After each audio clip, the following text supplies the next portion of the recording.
feelings and they'll be all right. Because today is about the people coming together and voicing their concern and standing together, and not about persons trying to get votes. We want justice, not more votes.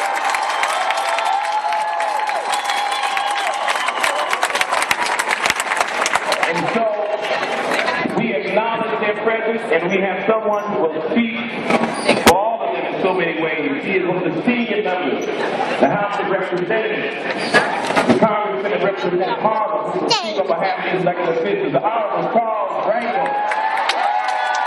Thank you, brothers. And thank you, brothers and sisters. This struggle is ours.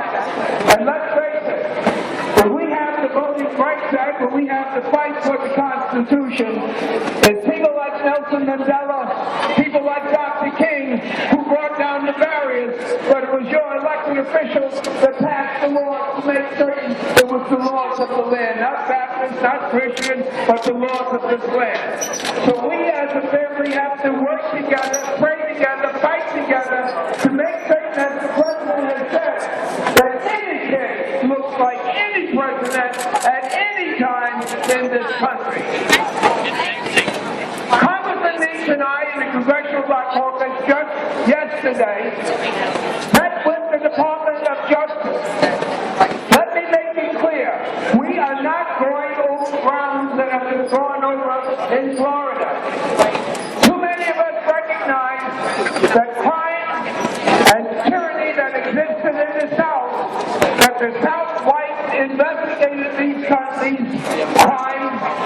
and they've come up and saying there was no crime. They went again when they were forced to and had trials, and the jury said not guilty. And the reason was the black civil rights fighters in the South were not considered a part of their country and a part of their white families. So Georgia, they said, was a part of that family. They looked at Georgia, he had a pistol in his hand, shot down a young black man, and said there's nothing to investigate. And then when he was forced to investigate, they said not guilty. Well, the President has said it all in the Department of Justice are going in to take a look and see what they could have found in this investigation. Where are the witnesses? I have never seen the prosecutor lay out the defense of the defendant as they did in this case. So you need someone to look at this from the very, very, very beginning. And I want to thank the President and Eric Holder, the Congressional Black Caucus, and all of you in making certain that this fight is not going to stop with the administration. Just as we've had Mandela, just as we had Martin Luther King, we've got the family of Trayvon Martin.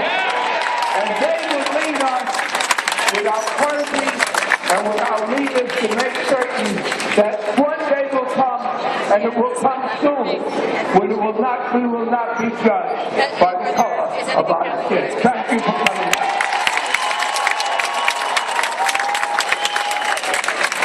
We're about to close half. Dr. Reese is coming closer.